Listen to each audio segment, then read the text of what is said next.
Test 1 2, test 1 2. And we are back. We are back. Oh, this is great. Nancy Mace did not expect to see a new breaking news of Nancy Mace trying to censor Ilhan Omar, but I guess that's happening in the last few hours, so we can enjoy that. What I did want to find was the soundbite where he said that Democrats own this. Okay. Oh, this is Don Lemon. There. Can we find something on Instagram here? God, Instagram's so bad. Own. Can I find it in a different clip? Okay, here's YouTube.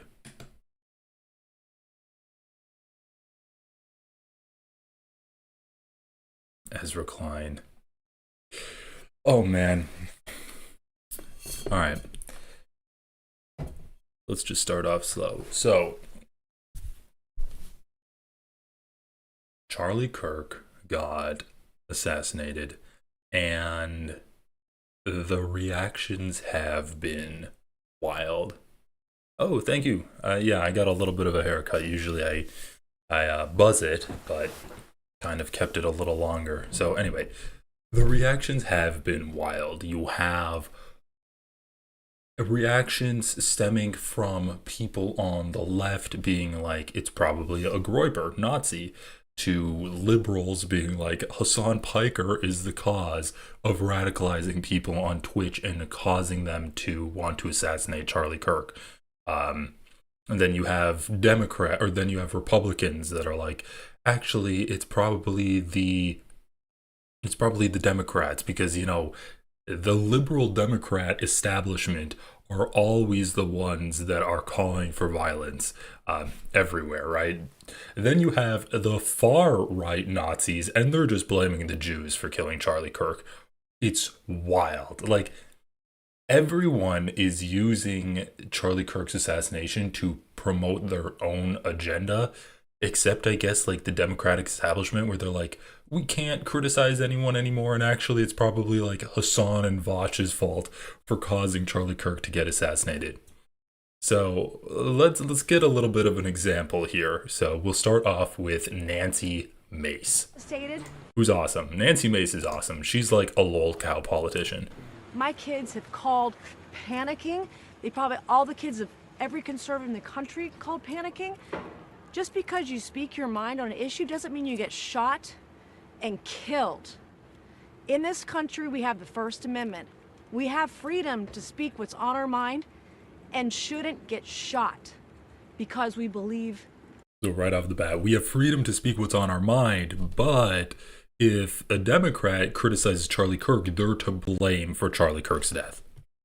In our system of democracy, conservative, liberal, whatever you are, you shouldn't be shot for your beliefs. Nobody believes in that. And I hope that every single Democrat across the country will stand up and acknowledge that they have a problem within their party. What is this? Who clipped this? This is CBS Boston. Is that on my end? Did the audio go out? To speak what's on our mind. What the actual heck? Okay, I guess we're going back to Instagram. Democrats own what happened today. I am devastated. My kids have called panicking.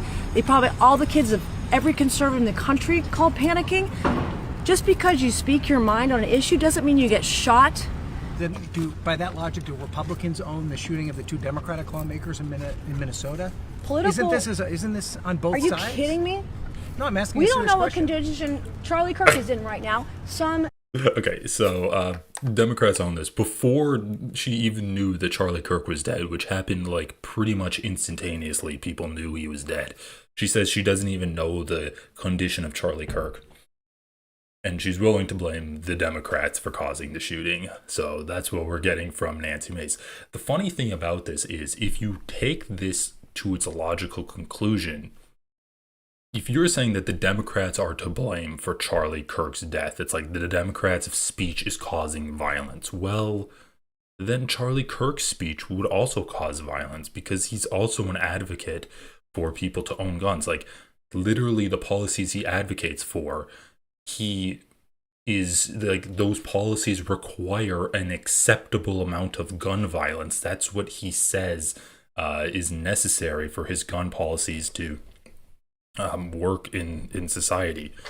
So you could make the argument that if you actually think language is violence, then the elimination of Charlie Kirk's language would lead to a net decrease in the amount of violence in the world. So yeah, this argument that she's making is completely ridiculous. And then it's also hilarious how, well, not hilarious, it's actually quite sad, where there is so many examples of right-wing terrorism and extremism targeting liberals and Democrats, and the Republicans are either completely blind to it or they semi-endorse it. I'm sure you guys have seen the clip of Charlie Kirk laughing about Paul Pelosi getting attacked by a guy with a hammer, and then saying that you should bail the guy out, bail the would-be assassin out for like $40K, and then you could interview him. That, like, violence is an acceptable part of the right, and it's an unacceptable part of the left. And like, we'll get into this more, but like, Republicans are just not used to violence being used against them. Do Republicans own the shooting of the 2 Democratic lawmakers in Minnesota? Also, this guy's so fucking sassy with his little head tilt too. Own the shooting of the 2 Democratic lawmakers in Minnesota? Political. Isn't this on both sides? Are you kidding me?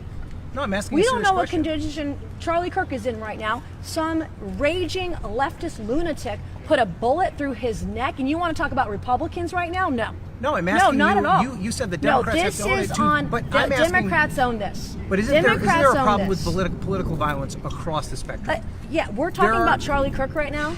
That's the subject of this that we're talking about right now. Democrats own this 100%. And I'm going to say this. And it's so funny too. Man, I can't. Oh, I think it was actually Nick. Man, who was it? I think it was Nick Fuentes. You could be wrong on that though. I think it was, where he's like, the Democrats will use this as a cynical opportunity to call for gun control. And it's just so funny to me, because yeah, you can say that like tensions are high and the entire country is radicalized to like left wing or right wing, but the reality of the matter is there's just so many guns in this country. Like, Charlie Kirk would still be alive if there was a reasonable level of gun control where people couldn't own like a mini arsenal and then give their kids guns from the time that they're like 8 years old, and they're like, all right, you're of age, here's your first M16, enjoy it. Like, this guy was trained to use guns from a young age because he lived in a Republican family. And I'm sorry, like, if we didn't have that culture of gun usage in this country, Charlie Kirk would still be alive today. So yeah, there's a lot of political violence in America because there's a lot of guns in America. Okay, this is funny. So we're going to try to run the gamut of different type of reactions to Charlie Kirk's untimely demise. And now we're going to listen to a interview that Matt Schlapp did with NPR. Okay, before we get into this, I don't know how many of you know who Matt Schlapp is. He's this guy. New allegation of sexual misconduct swirls around CPAC chair Matt Schlapp. This was 7 months ago. So what happened? Several people have accused Schlapp of sexual assault in the past, allegations that he has denied and his allies have dismissed as an attempt at character assassination. That's a poor choice of words. Schlapp has not been charged with any crimes related to the accusations. The details of the latest episode were also documented in a report by the Rappahannock County Sheriff's Office that was obtained by the New York Times. A previous accuser received a $480,000 settlement after dropping his lawsuit against Schlapp, who opened Thursday's session with his usual conservative bombast. He's not addressed the latest allegations. What are the latest allegations?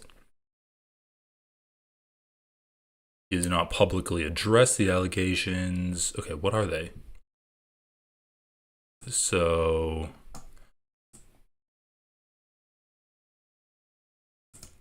lesson. The plaintiff in the lawsuit, Carlton Huffman, was working for the unsuccessful Senate campaign of Herschel Walker in Georgia at the time that he accused Schlapp of groping him. Oh yeah, this guy was the driver. So the initial article about what was it? Oh yeah, what was the episode?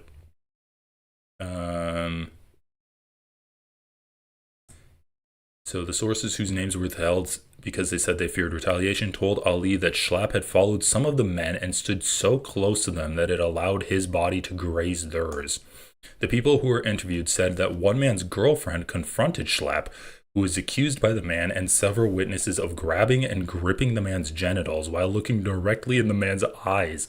Dude, these Republicans have some fucking psycho-closeted shit going on. Before Schlapp was briefly escorted out of the bar by a manager. According to the article, Schlapp returned to the bar, which led to a heated confrontation.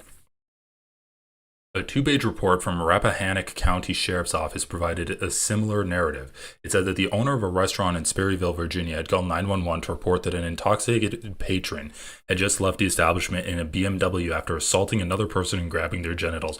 The report identified Schlapp as the driver of the BMW. It also said that the alleged victim was declining obtaining warrants. So this was Carlton Huffman, who I think was Schlapp's driver. Less than 20 minutes after the news broke that Schlapp had been accused again of sexual misconduct, Huffman chimed in on the social media platform X, calling it the least surprising headline ever. And in another post, he said that if anyone needed a good lawyer, they should give his a call. Huffman, who dropped his lawsuit after receiving the $480,000 settlement last year, did not deny that the posts were his when reached by phone Thursday, but declined to discuss the matter.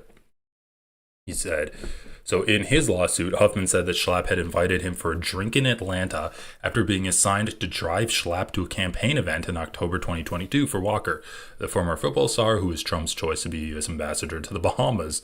Oh, God, dude. Just like the corruption and the smell of rape wafting off of all of these people is just disgusting. So Huffman accused Schlapp of brushing his leg against his at one of the bars they visited, and when he drove Schlapp back to Schlapp's hotel, the lawsuit said, the CPAC chair grabbed Huffman's leg and crotch inside the car.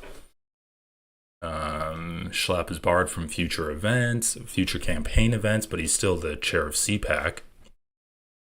Huffman had accused CPAC officials of having knowledge of other previous accusations. I mean, this guy, he just likes to unconsensually grope some man genitals. That's what this guy likes to do. Okay, so let's listen to his interview on NPR.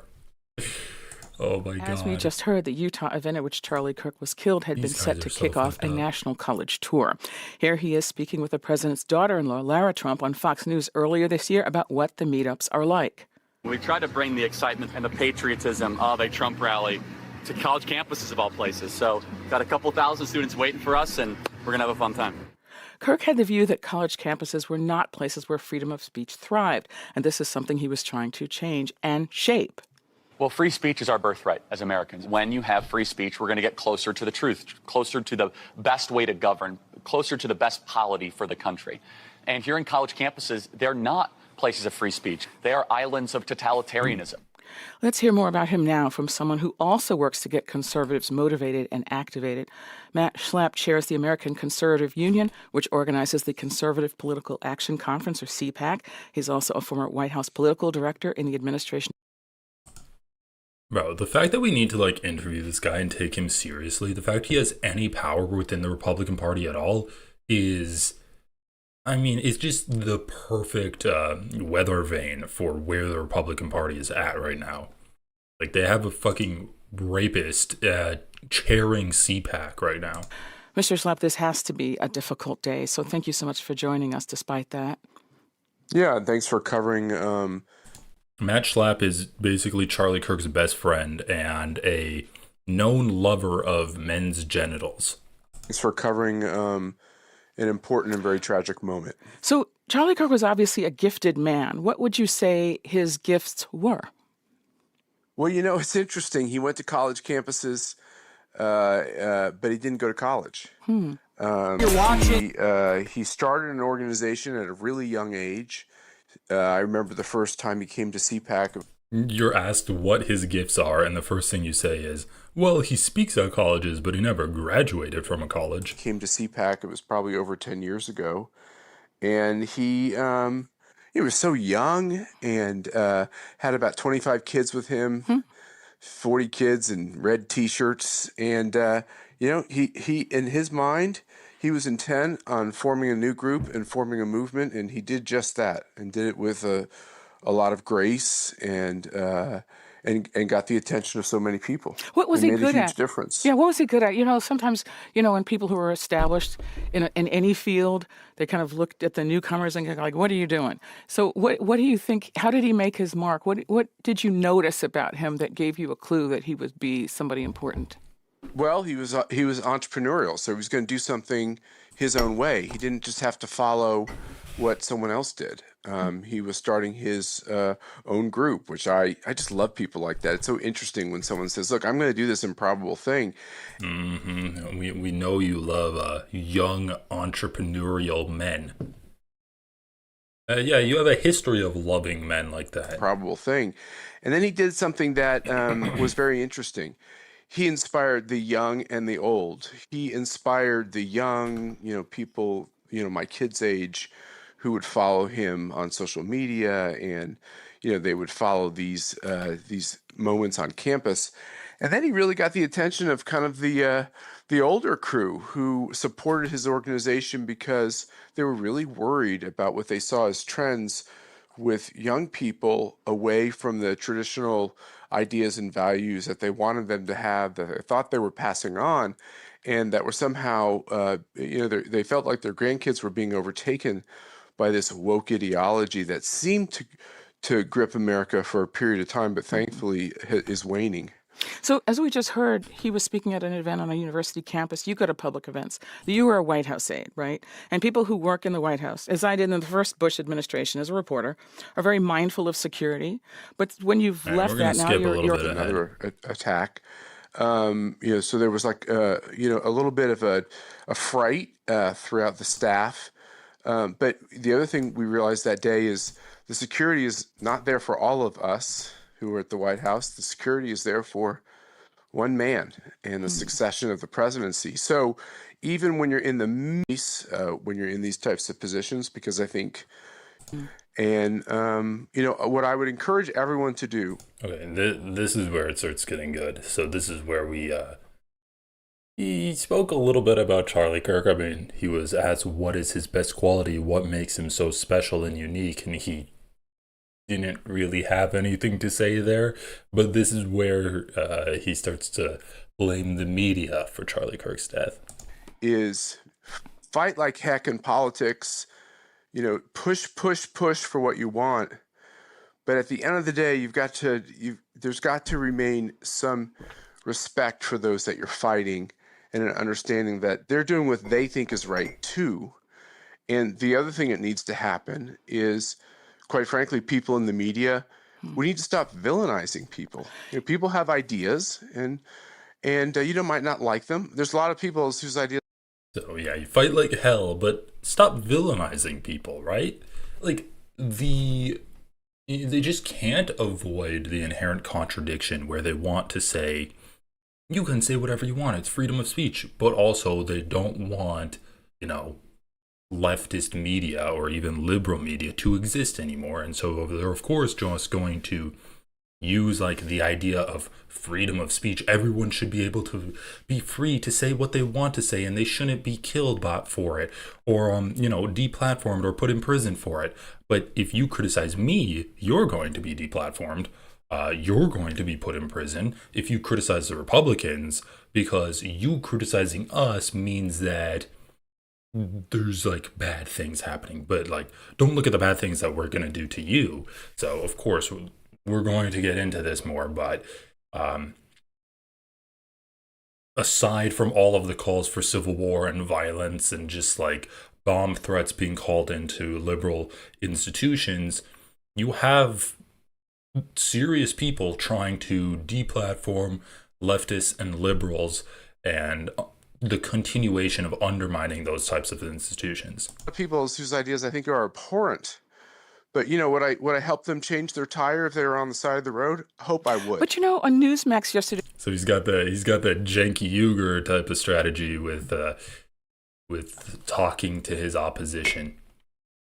I think your views are abhorrent, good sir, but I will help you change your tire if I see you on the side of the road. Leaders of the left to stop normal. If I see Matt Schlapp and I've got a flat tire, I'm just like driving on that rim, baby. I'm not letting him get anywhere near me. Gain some respect for those that you're fighting and an understanding that they're doing what they think is right too. And the other thing that needs to happen is, quite frankly, people in the media. Also, that's not true. People on the right aren't fighting for what they think is the right thing. They're fighting for what benefits themselves. Like, Charlie Kirk knows it's wrong when he spreads anti-Semitic conspiracy theories. He knows it's wrong when he's advocating for people to have more guns, even though, as a fact of the matter, more people are going to die. He knows it's wrong when he's advocating for women to lose the right to vote, when he's saying that women shouldn't have birth control or they should just go to college so that they can get married. He knows all those things are wrong, but it makes him more popular, it makes him more rich with the people that he's trying to cultivate as his audience. So I like the whole idea where Charlie Kirk is advocating for what he thinks is right, just like the leftists are advocating for what they think is right. That's not true whatsoever. I 100% disagree with that. We need to stop villainizing people. People have ideas, and might not like them. There's a lot of people whose ideas I think are abhorrent. But would I help them change their tire if they were on the side of the road? I hope I would. But on Newsmax yesterday, you called on leaders of the left to stop normalizing hatred and violence. Are you also calling on leaders of the right to do the same?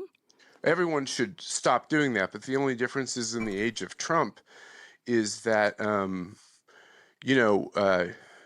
there has been a outrageous commentary that goes on and isn't stopped. 2 months ago, two elected Democratic state officials and their spouses were shot in Minnesota by a man.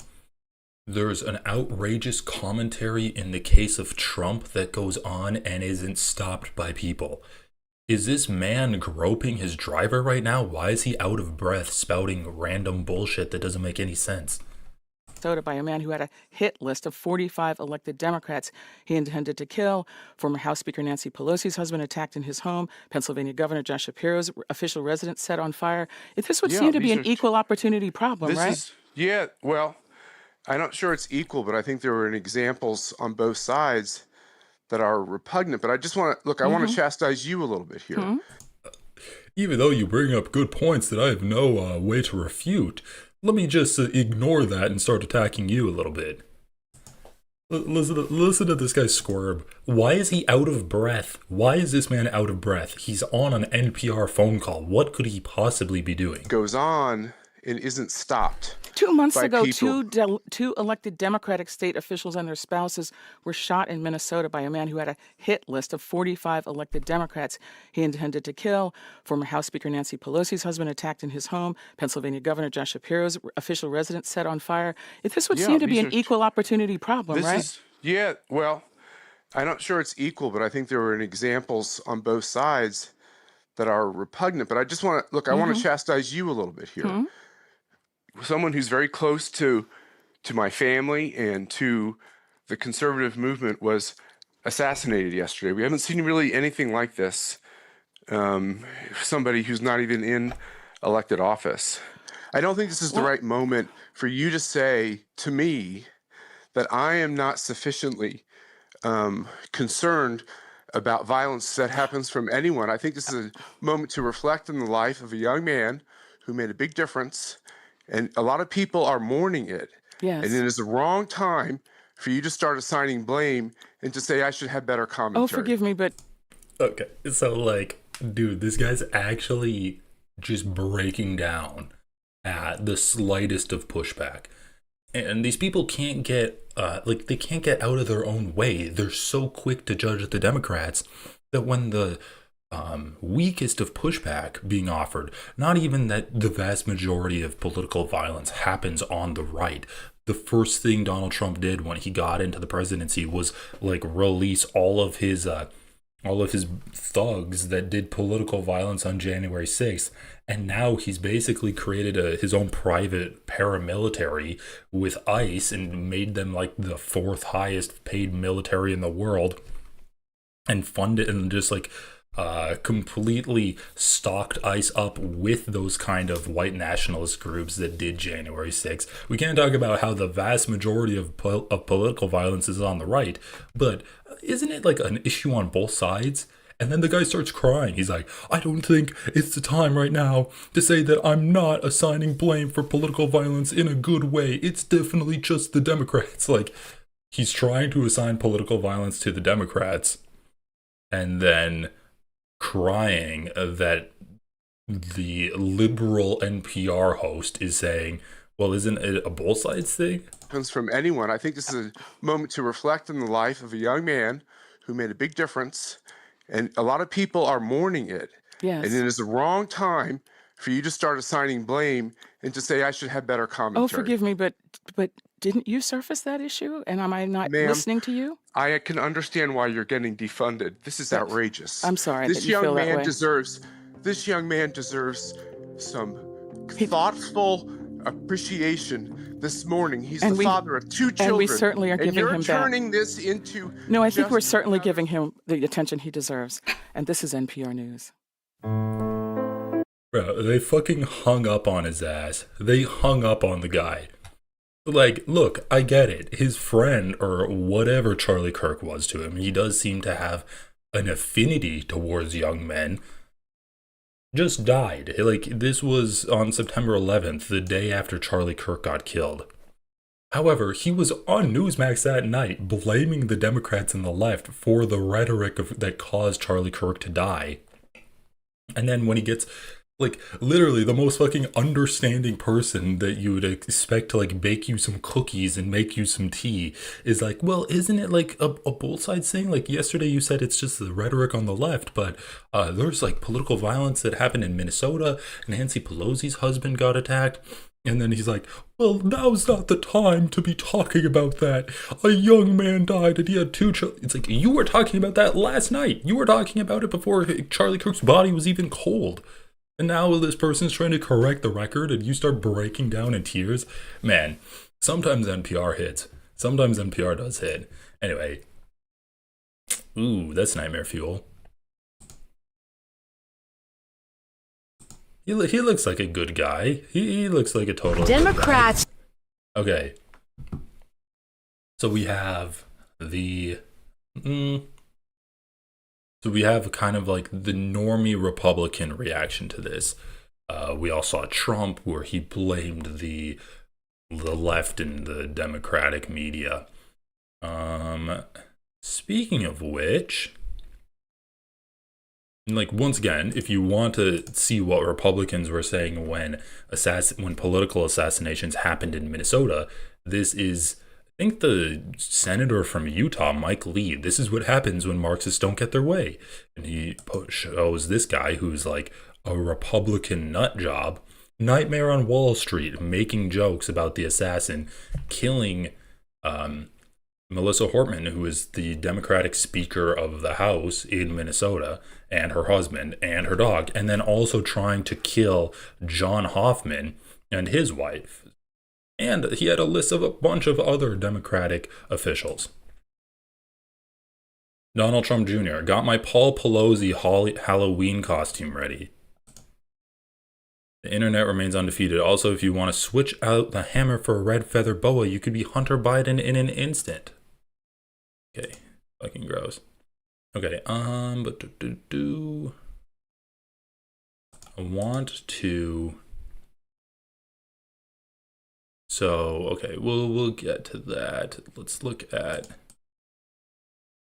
Let's look at this. So this is what we're having from the right, and I don't want to listen to this too much, but we'll take a quick little look. So this is Nick Fuentes. Unspeakable, horrible tragedy. And by the way,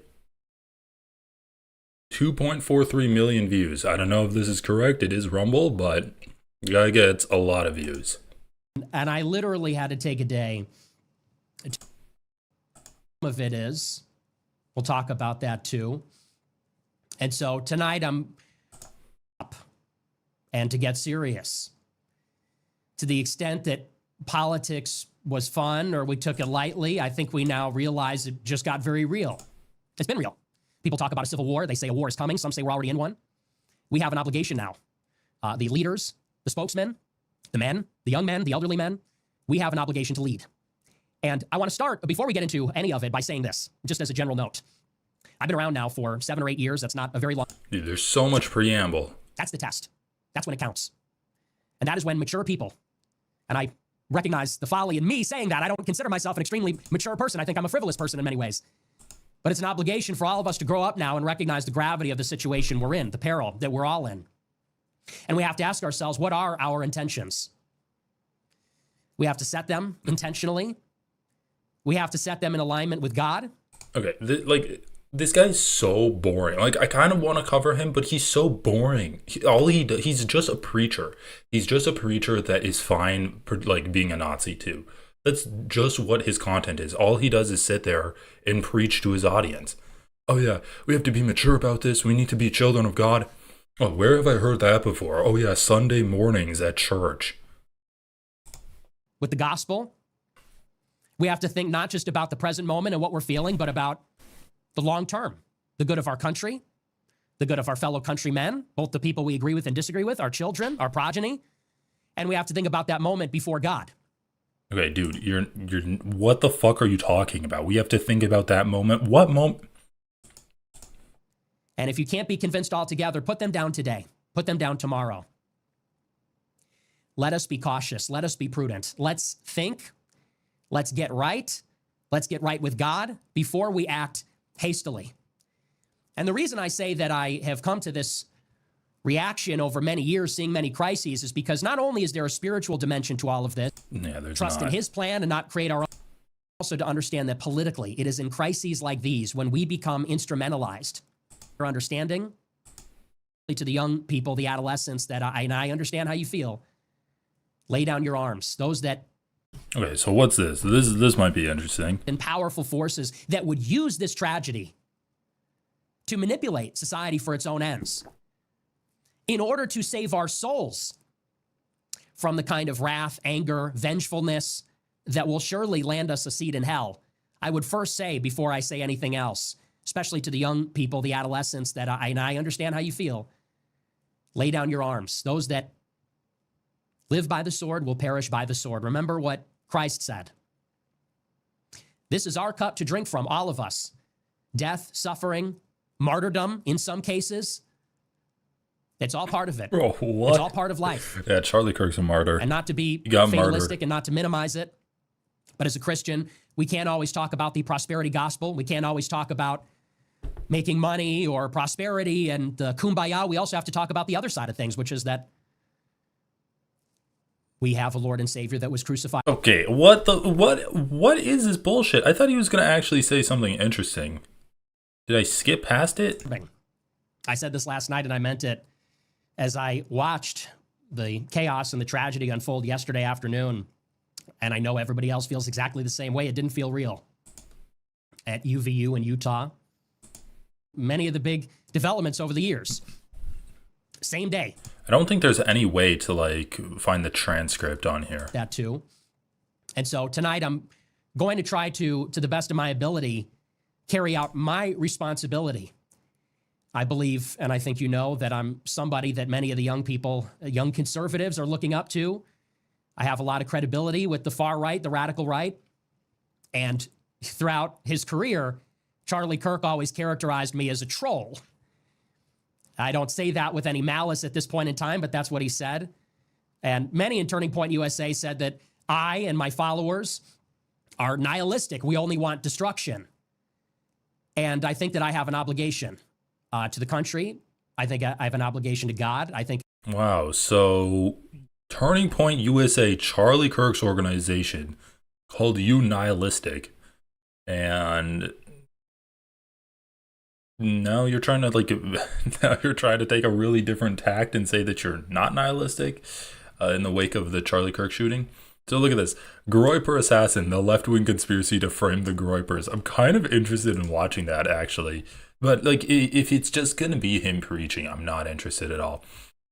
The reason I wanted to pull this up is like, he is saying, oh yeah, like, we're not nihilistic. Everyone lay down your arms. It's totally not us. Like, he is saying that because I think he does have a sinking suspicion that it is someone that was in his crowd. However, he's gotten a lot of people watching his show because Charlie Kirk is not like in the picture anymore. A lot of this shit is like look, 100,000 live viewers. This is the new leader of the right. A lot of this stuff is like, oh yeah, I've never seen Nicholas J. Fuentes, the people's president. Some of this is like, came here bracing myself for radical and unhinged lunatic, a nasty troll. And what do I see but Nick giving a thoughtful, articulate, well-informed, humble, magnanimous, sincere, Christ-centered eulogy for a brutally slain young Christian husband and father. Like, people are like, oh yeah, seeing Nick all over TikTok. I just got Rumble specifically to tune into these shows. Stay safe, Nick. He's gotten a lot of people watching him because he's now kind of he's kind of competing for the face of like the neo right wing, where it's just like openly Nazi. And a big reason why it's openly Nazi is, who is he blaming for Charlie Kirk's death? He's fucking blaming Israel. He's like, the people in Nick Fuentes's and Candace Owens and like Megyn Kelly's kind of media sphere are all anti-Semitic. They're anti-Semitic as hell, man. Look at this. Jews killed Charlie Kirk. Jews killed Arena by allowing that animal to be free. Got some classic anti-Semitic conspiracy theories here, where the Jews are controlling the black population as a blunt tool to eliminate the white people. Right? You can look at what the governor of Utah was saying, where it's like, oh, I wish that the shooter wasn't someone from Utah. I wish that he wasn't white, because it plays into their conspiracy theories if it's white people being harmed by non-white people. Groypers Unite. Charlie was a moderate. If they killed him, who's they? Imagine what they'll do to us. Christ is King. That's a great anti-Semitic dog whistle right there. Israel killed Charlie. What were they saying? Oh yeah. One of the top comments. It's so sad. I always thought Charlie knew everything about Israel and its corruption, and he was just willfully being ignorant because he was a paid off goy. But now that I know he was starting to question the Jewish problem, this is literally just borrowing phrases from Nazi Germany. What the Jewish problem? What are we doing here? Dude, I know this channel covers Ethan Klein a lot because he's like obsessed with rooting out some kind of imagined anti-Semitism coming from Hassan and Frogun and like North Star Radio. But bro, have you seen Nick Fuentes? Have you seen what's growing on the right? The idea that Ethan Klein is chasing shadows in like the left-wing media sphere while completely ignoring like the tumor that's metastasizing on the right wing is really doing a disservice to all of the internet. I mean, doing a disservice to the world. For him to be maligning and smearing Hassan as anti-Semitic while completely ignoring like Candace Owens, Nick Fuentes, Charlie Kirk. I mean, I know he called Charlie Kirk a Nazi, and he's been calling Elon Musk a Nazi, but that's not the majority of his show, man. He's literally made the case that like the majority of anti-Semitism is coming from the left. It's insane. It's actually insane. You have straight up people in Nick Fuentes' comment section being like, oh yeah, Charlie Kirk was starting to become aware of the Jewish problem. And then you get Ethan Klein being like, Hassan's to blame for the majority of anti-Semitism in the world, or at least on the internet. It's so disgusting. This is 1.2k likes, 1.2 thousand likes on a video with 2.4 million views. Or Arena for Charlie. So what was this? It shows that he was actually not aware of everything. Therefore, all the distaste I had for him was misplaced. I mean, I don't even want to get into the comments of that comment. I was wrong about Nick. He changed my mind. You have a new follower. Beautiful show. Look, another new fan. This was the first full video of Nick's that I've ever watched. 160,000 live, and he's not even on the front page of Rumble. Israel killed him. They want to blame it on Iran to make mega demand war with Iran. It's the Jews. It's always the Jews. Like, okay. This is, we'll watch this later, but look at this. So, now we have Candace Owens. Let's see what Candace Owens is saying about Charlie Kirk. Let's go to her videos. Wait, what? Did she just live stream it? So, to my friend Charlie Kirk, they are lying about Charlie Kirk. Charlie Kirk shooting suspect charged. Something isn't right. Who ordered the hit on Charlie Kirk? I wonder who they are that's lying about Charlie Kirk that also ordered the hit on Charlie Kirk. Oh, look at that. A picture of Netanyahu. They are lying about Charlie Kirk. Okay, let's see. What do you have to say, Candace? All right, you guys, we're going to jump right into this with no introduction. There's a lot that I would like to speak with you guys about. Can't wait to hear your feedback. A lot of lies that are being put out there, narratives that I would say are half-truths or just misrepresentations entirely. And I don't really see the reason for that. First and foremost, to let you know, last week was not a dream. Charlie Kirk, my friend, is dead.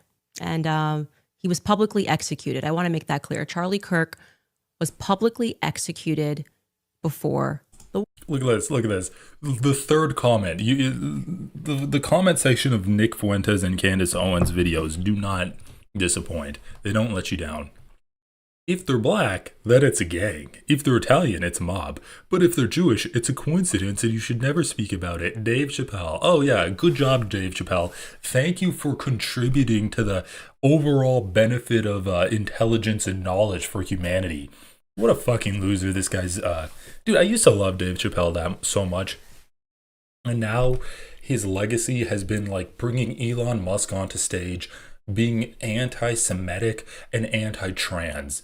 Dude, what? So disappointing in Dave Chappelle. They cannot murder all of us. We outnumber evil. Oh, I wonder who the they is and the evil is. Keep Ben Shapiro away from TP USA. Yeah. I wonder why we're taking out Shapiro. Having Shapiro immediately say he would pick up the torch made me so uncomfortable. Like how? How can you pick up the torch of a man who loves Jesus?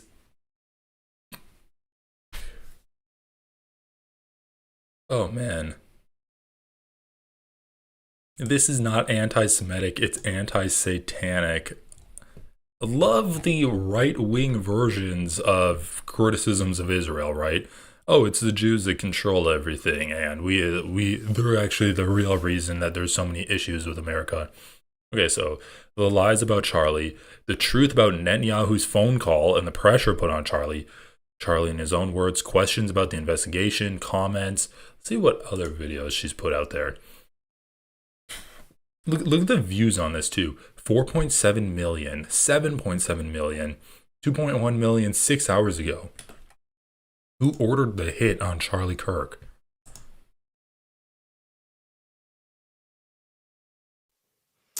All right, you guys, let's actually start today's episode with a game. I mean, the feds like to play games. Let's play a game. And this is one that everybody can join in on, okay? It doesn't matter how old or young you are. I want you to grab your cell phone and I want you to go to your text messages and search. I love vehicles, love fast vehicles. I'm a big vehicle person, said nobody ever. The text messages that were released yesterday in the indictment of Tyler Robinson make perfect sense if you don't think about them at all. Like literally, if you suspend all reason, all rationality, then they can make perfect sense. That's the only way. You just have to stop thinking. You got to get to that point where you're like, are we still talking about Jeffrey Epstein? I have to say, though, she's so much of a better speaker than Nick Fuentes. Like, just listening to him preach to his audience, mind-numbing. Dive right back into this conversation. And we're at first going to focus on the third message. And don't forget just to lead up into this. They are telling us that at no time that we're allowed to know on September 10th, after Charlie Kirk was shot, the roommate, that's Lance, received a text message from Robinson, which said, "Drop what you are doing, look under my keyboard." And so Lance, I don't know what he does all day, but he can do that. He knows he's home. And Lance then runs. Oh yeah, Tucker Carlson, another person who's in that anti-Semitic pipeline right now. Let's just skip the text. Like we'll cover it. What do you guys think about that? What I just said to you? I think these are two different people. And I'm further believing that because I think it's weird that they won't even release the footage, this grainy footage of the guy walking up the stairs. Why do we have one static image of that? Does that make any sense to you? Why are they all static images? Release the video. When I had first looked at this video and then they said it was, I was like, that doesn't look like the same person, like ish, but like no. And that feels intentionally grainy. You could release clearer footage. You know you can release clearer footage. So do it. Because we're not going to let it go. I now believe there is a federal level of corruption and conspiracy involved in this murder, okay? From George Zinn to Lance Twiggs, the unanswered questions were like, what was he doing at home? What does he do for a living? Did they see each other that night? Why are we doctoring their messages? Why can't I read Lance's messages? If he's being so forthcoming, why can't I read? All right, you guys, we're going to jump right into this with okay? One thing that I do actually respect Candace Owens for is finessing Kanye West. She completely brain broke him by like being a worm tongue, just whispering into his ears. And then her husband owned the social media platform Parler, and he sold it to Kanye West for some inordinate amount of money. Like how much was that? I'll look it up while we play it. There are too many things that the feds can easily do to dissuade us, okay? And they're not doing any of it. They're just doing that thing, which is like, are we still talking about it? No, now they're actually doing the like, this is inappropriate. Charlie's funeral's coming up. Stop yourself. I guess the deal didn't go through, and he didn't actually buy Parler. Okay, then I don't respect Candace Owens for that. That was so fucking good. When her husband sold Kanye West Parler, though, that was a great few weeks. Right now, okay? Stop. This is exactly you're inappropriate. No, you know what was inappropriate? Charlie Kirk getting shot. While we all had to watch that, we are all suffering PTSD and the lack of answers that we are getting from the feds. That is the only thing here that is happening that is inappropriate. I want to be very clear. Actually, not the only thing. Bibi Netanyahu trying to spin this into, he's my good friend, I just invited him. Well, Tucker Carlson completely shredded that narrative. I don't like that Bibi lied so quickly. It doesn't make me comfortable. I don't like it, okay? And he just went live yesterday. He also brought in Megyn Kelly and other people, and he spoke about what Charlie was going through because he saw him very shortly before his assassination, and he intimates to everybody what it was exactly that was on Charlie Kirk's mind. Let's actually start today's episode with take a listen. I was shocked and sickened by the reaction of the ghoulish and really repulsive reaction of the Prime Minister of Israel, Benjamin Netanyahu, to Charlie's death. Basically made it all about him and all about his country, immediately trying to take the energy, the sadness, the grief that people felt over Charlie's murder and redirect it towards support for whatever project he's involved in. And by the way, Benjamin Netanyahu is not the same as the nation of Israel at all. Bibi is despised by many people in Israel. And if you know people who live there, you know that that's true. There are huge divisions within the Israeli government. I mean, there are certain parts of the intel world in Israel that do not support some things that Benjamin Netanyahu has done recently. So it's not the same as attacking Israel, attacking Bibi. But I don't think I've ever seen anything lower than his attempt to hijack Charlie's memory and use it for his own political ends, particularly because what he said was completely untrue. Charlie didn't hate Jews. He loved Jews. He had tons of friends who were Jews. He loved the state of Israel, loved going there. He did not like Bibi Netanyahu, and he said that to me many times, and he said it to people around him many times. He felt that Bibi Netanyahu was a very destructive force. He was appalled by what was happening in Gaza. He was, above all, resentful that he believed Netanyahu was using the United States to prosecute his wars for the benefit of his country, and that it was shameful and embarrassing and bad for the United States. And he resented it. Didn't hate Netanyahu. He wasn't out there with a placard saying that.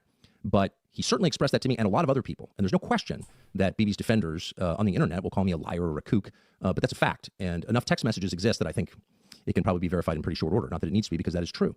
God, dude, they drone on for so long. Okay, so anyway, Netanyahu was pressuring Charlie Kirk. It's not all of the Jews. Charlie didn't hate the Jews. He loved Jews, but it's just like, the elite cabal of Jews that were trying to pressure Charlie Kirk's life. And because he didn't like Netanyahu, then, I don't know, like, he said that he didn't like Netanyahu, and then a few days later, he was no longer alive. So what conclusion can I draw?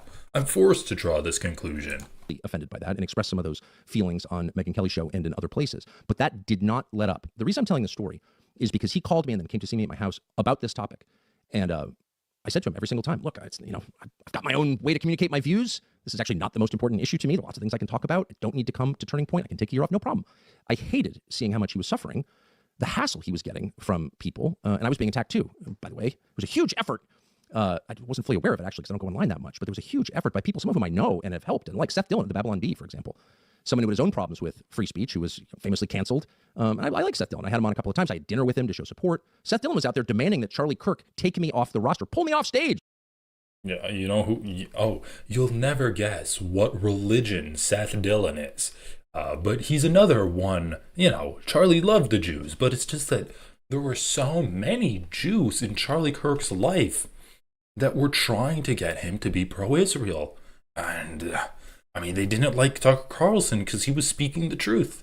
And you had Seth Dillon, who, I like him, but he doesn't like me because I'm against some of the things Israel's doing. I don't know. Yeah, this is what we're getting from the, I don't know what to call it. The anti-Semitic vein of conservative media, where they're just using it to be like the Jews killed Charlie Kirk. Because I had said things that Bibi didn't like or that he didn't like or whatever. Shocking. Oh, so I thought that Charlie's issue was with Bibi Netanyahu because the amount of destruction that Bibi was doing or the type of rhetoric that Bibi was doing. But now it's, the things that Tucker Carlson did that Bibi didn't like is interchangeable with another person that just so happens to be Jewish. These people are just completely interchangeable. Maybe it was Netanyahu that didn't like Tucker Carlson, the prime minister of Israel, the most powerful guy in Israel, or the fucking head of the Babylon Bee, a parody news outlet, a conservative parody news outlet. And, those two guys, they're interchangeable. Maybe Charlie was influenced by the prime minister of Israel, or maybe he was influenced by some comedy writer. Who knows? They're the same. They're both Jewish. Bro, they're not even trying anymore. I guess he did throw in Charlie loved Jewish people, and they killed him for it. They really are trying to make Charlie into the new martyr. Have you seen those stupid AI videos where Charlie's gotten, carried away by Jesus? Charlie Kirk, maybe he'll rise again. How many days did Jesus take to rise? On the fourth day? I guess it's been too long. That someone whose whole persona is wrapped up in the idea that we all get to speak, and if you don't like it, make a more compelling case, that person and many others like him were advocating for me getting pulled off the stage because they don't like what I'm saying. This is a trend, and one that we should be really concerned about. It's not just about Israel, by the way, at all. The trend is really simple. People with power don't want to hear disagreement. They don't want to be challenged, ever. That's why we have... People with power don't, but the two people with power that I'm listing are Netanyahu and the head of the fucking Babylon Bee. They just so happen to both be Jewish, but they're very powerful in their respective fields. Free speech. To acknowledge that even those of us, or people with less power, still have a right to talk because they're human beings. You don't own them. So time after time, Charlie would call me or come to see me and let me know, wow, or show me text messages. These people are really mad that you're speaking. And I always have the same thought, I feel pretty moderate, actually. I've never been an Israel hater. Obviously, I'm not an anti-Semite. I just don't want more wars. And I don't want a foreign country humiliating my country and telling us what our laws have to be. This seems like pretty basic America First stuff. And he would say, I totally agree with you, but they want you off the stage. And I would always say, no problem. And he would say, no, it's important. It's a matter of principle. I want you to be there. Great. By the way, I'm not accusing anyone of being involved in that murder. I'm not trying to mutter darkly or imply anything. There's a lot we don't know about who murdered Charlie. Leaving himself with that plausible deniability. Yeah, all of these people fucking hated Charlie Kirk because he was an advocate for freedom of speech, and even stuff that they didn't like to say, even stuff that they didn't like to hear, and he would fight for me to be able to say the things that they didn't want to hear. But that's completely irrelevant. I'm not insinuating any kind of dark intentions or anything. It's just this collection of people that all seem to be Jewish, very powerful people, didn't like what Charlie Kirk had to say or what he was allowing me to say on his platform. And why, but I don't know, and I'm not going to pretend that I do. But I think it's important to say that out loud because it's a fact, and there are many liars out there Bibi Netanyahu, number one among them, shamefully, who are trying to distort the truth, a truth that I know and can prove. What I want to add here is that it takes a truly demonic spirit, right, to be a part of the people that were swarming, pressuring, threatening, intimidating Charlie, to then flip in 1 second after he dies and say, pretend it never happened, like they were just great friends. That's weird to me. So the people were pressuring Charlie Kirk to be more pro-Israel, and then they said that they were friends with him after he died, and that's a demonic spirit. Okay, I mean, yeah, I'm starting to see why people are saying the Jewish problem in Nick Fuentes' comment section. Okay, let's see what Megyn Kelly has to say here. A person to tell you that he was being intimidated, and they were bullying him about who he could speak to. Here's Megyn Kelly. She joined Tucker Carlson, and she says this very quickly. Take a listen. Charlie is not the only one who's been threatened or was threatened to cut ties with you or not platform you. Bro, holy shit, Megyn Kelly really embracing the fascism. She looks like someone out of Star Wars. She's like the new empire right now. What is this backdrop? She's really hit the black, white, and red here. I too have gotten that, especially since you've been more outspoken on Israel. And I couldn't care less the amount of pressure they put on. Like, what are you talking about? Yeah. This is madness. Why would you want to silence such a powerful, important voice just because you disagree with them on one subject, one on which... Just like, I gotta make sure my cheekbones are accentuated so that I look like, what was that guy's name? Smog? The, the guy in The Force Awakens? We've all watched you sincerely evolve as you grapple with principles you've been espousing for years, like America First, like what's happening to Christians, like what's best for us and our kids here. How do I keep them safe? That's my number one priority. And I've been just absolutely disgusted and recoiled from people who have tried to pressure me on it. It, of course, never happened. But I know from speaking to Charlie, he felt it too. You've heard it from Charlie that he felt, and there is a layer here of nefarious pressure to have certain narratives go only one way. Yes. That must be called out and must be fought. Candace Owens saying yes, like she's in on the conversation. Love that. Like, Megyn, that was amazing. Thank you. I think all of us right now are just feeling we have to speak. Okay. So if you know something about what was going on, if you have something, send it all to me because I'm organizing. Okay. I'm getting a lot of tips. By the way, many of you guys spoke. All right. So she's collecting a dossier. What else do we have? On Pastor Rob McCoy's okay. I actually kind of curious. Pastor Rob McCoy. What do we got? Poorly of her, though he disagreed. Charlie Kirk was my friend and I was his pastor. They're talking about his pastor's statement on Instagram. Okay, what is this? Is this good? Charlie Kirk was my friend and I was his pastor. I want to simply say this regarding Candace Owens. Charlie Kirk was a friend to Candace and never publicly spoke poorly of her, though he disagreed with her. He never operated nor entertained gossip or innuendo concerning Candace. Or what? Or innuendo? Wow, he didn't talk about like how much he wanted to fuck her. What? He's dead. And you're like, don't worry, Candace Owens. He never publicly said that like he thought you were good at sucking dick or something. What is this gossip or innuendo? My only comment I offer regarding Candace is this.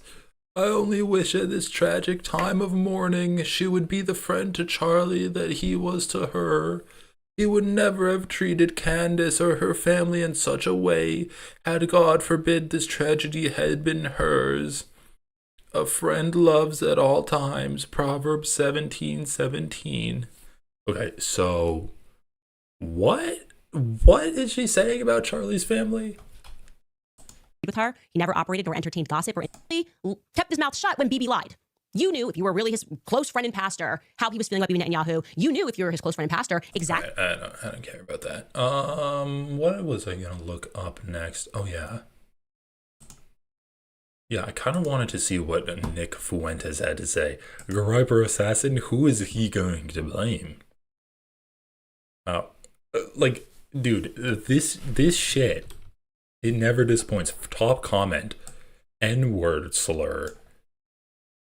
Second comment, fuck Israel. Like, okay, yeah, I agree, fuck Israel. But why are they saying fuck Israel when we're talking about who assassinated Charlie Kirk? Could it be that they're saying that it's the representation of a global cabal of a certain ethnic group controlling every aspect of the world, and Charlie Kirk started not even speaking out against them, but started thinking about potentially speaking out against them, and so they assassinated him? Like, look at this. So a random Jewish guy saw Charlie get shot and then immediately, with no prior planning, caused a scene saying, "I did it, shoot me." He admitted he said this to help a shooter escape. That's not suspicious to you? The Jews did 9/11. Killing one man isn't out of the question. You people are absolute R-words. Last stream, he said he doesn't immediately believe Israel did it, before breaking down the control and corruption the Jews have in this country and how they have a stranglehold in our most important and influential institutions. How all our wars are fought on behalf and on their behalf and to our detriment. But yeah, he doesn't think Israel publicly murdered Charlie Kirk 5 seconds after he started to slightly lean away from them for years of loyalty, so he's a Jewish shill now. I love the Nazi infighting. They're like, yeah, the Jews control everything, but like, I don't think they killed Charlie Kirk. And just because Nick Fuentes is saying that Charlie Kirk wasn't killed by the Jews, that doesn't mean he's a Jewish shill. Like, the degrees of difference that these people have are comical. Nick, I don't think Israel is responsible for this one. Comment section. OMG, he got the phone call. He is pro-Israel. The radical left is far more likely responsible for this one. Okay, what is Nick Fuentes saying? I mean, he's kind of primed his audience into thinking Israel. Dude, this is 4 hours long. And we have to deal with the evidence that we have. But something doesn't feel right about it. So we'll talk all about that conspiracy. We're also going to talk tonight about the Charlie Kirk Data Foundation. This is actually some good news. And understand what I'm saying. This is not a war on the left. It's not a war on the political left. And we have to deal with the evidence tonight about the Charlie Kirk Data Foundation, watching that we should not retaliate against the left, at least not with violence. I said that would be wrong. That would be sinful. It would be destabilizing for America. That being said, I said that the left has to have some penalty. Freedom of speech until it's the left criticizing people. And by the left, I don't mean every Democrat voter. I don't mean every liberal. I don't mean every leftist, for that matter, every transgender person. I said in particular, it is the people that believe it is okay to celebrate political violence because they think, oh, dude, shut the fuck up. Cry me a river. Oh, cry me a river. Cry me a river. Political violence is okay. Those people have to be identified, isolated. You're literally a Nazi, bro. And understand what I'm saying. This is not a war on the left. It's not a war on the political left per se in itself. It is a war on the radicals that are effectively inciting further terrorism, because that's what this is. That term is thrown around all the time now, but a public execution of a high-profile political figure for a political end, I mean, that's the definition of terrorism, if there is one. People that are egging on or celebrating terrorism in a sensitive time like this, on some level, I believe that is an inciting action. Not legally, but I think politically we can all understand that rewarding that behavior encourages more of it. And politically, that has to be deterred. The violence and the incitement of it. Okay, what are you gonna do? What's the punishment that you're talking about? I mean, let's just ignore all of the conservatives advocating for violence. Let's ignore that, like, Tim Pool has to continuously kick people off of his show because they advocate for murdering Democrats. Let's ignore the fact that, like, Donald Trump stirred up a fucking riot and mob that attacked the U.S. Capitol. Let's ignore the fact that Donald Trump was talking about, like, executing Liz Cheney because she never served in war. Like, what the fuck are you talking about, man? Oh, yeah, all of the Republicans that joked about the violence done about Democrats. I mean, Republicans have violent rhetoric, and they just are violent also. Now, in response to the killing on Wednesday, there has been this unbelievable effort by the right. A lot of people have said it feels like Sisyphus finally rolled the boulder on top of the hill to get the right wing to take advantage. And I don't think that's a dirty word, to be opportunistic, to take a crisis and to wield power effectively, to disempower our enemies. And by enemies, I mean, you know, people that want to kill us, people that see someone that shares our opinions murdered and celebrate it, who would plausibly equally celebrate our murder. I never thought I'd see the day that the right wing would be willing or able to do that. They're willing and able to do it against anti-Semites, against Muslims, against many other groups, but to see it wielded effectively against our real adversaries, or one group of our real adversaries, I think is incredible. And in particular, there's an effort to create a database with, I think it's up to 80,000 names. 80,000 names with the posts, what they said, what they did, of presumably mostly left-wing people that were cheering on and Yeah, we'll get into this. But once again, like, you know, being, let's just say, not sad that a piece of shit like Charlie Kirk is no longer being a piece of shit. That's not the same as advocating for violence. Let's just get that out there right now. Like, dude, if you think that was a big celebratory event, just wait until Donald Trump is no longer president, and I don't think he's gonna last his term. Celebrating the death of Charlie Kirk. And I think it's necessary. Enough is enough. It is necessary. If anything, it's long overdue. Like, okay, once again, like, the people that are quote unquote celebrating Charlie Kirk's death, and there's like a few examples of people getting canceled, and it hasn't been a celebration that they've put out online. I think there was a guy on CNN who's like, yeah, Charlie Kirk contributed to the political divisions of this country. He got fired. Jimmy Kimmel made a joke about how Donald Trump doesn't care about Charlie Kirk. He got canceled. Those aren't celebrations. But about the people that actually are celebrating Charlie Kirk's death, like that guy that was on campus and he's like, whoop, whoop. Or, I don't know, some like random TikTokers and they're like doing a TikTok dance or whatever about Charlie Kirk dying. Those people aren't the same people that you would have said are had instigated the violence against people like Nick Fuentes. Like, I thought you were talking about people like Hassan, who the Republicans are attributing the rise in violence to. Oh yeah, Hassan and Vosh and Destiny, they're the ones that inspired the violence. But they weren't celebrating Charlie Kirk's death. So what is it? Is it the rhetoric that criticizes Republicans that inspire people to take up arms against you? Or is it the celebrations and the TikTok dances where people are like twerking or whatever? is that thing that causes violence? Because those things aren't the same. And you really can't go after Hassan or Destiny like he's not doing it right now. It's just petty vengeance and wanting to get some kind of shred of power back. Because, oh, Destiny was celebrating. He literally said Republicans need to be afraid in public. Yeah, that's fucked up. Okay, well, okay, I guess Destiny's a different point, but the issue with conservatives, like when a Democrat gets killed, it's like, oh, let's bring down the tone in the country. When a conservative gets killed, the conservatives are like, we must get our pound of flesh in return, whether that be through actual violence or through cancel culture. Because all Republicans understand is power dynamics. And when a member of their in-group gets basically like belittled in any way through a show of power, that causes them to have an actual like guttural reaction to that kind of display of power. And so what is more powerful than someone getting killed? That it really shakes these people. And they don't say, okay, well, let's stop it now. Let's like be better than this and get rid of guns in this country. That's a huge issue. Get rid of like the violent rhetoric. That's a huge issue.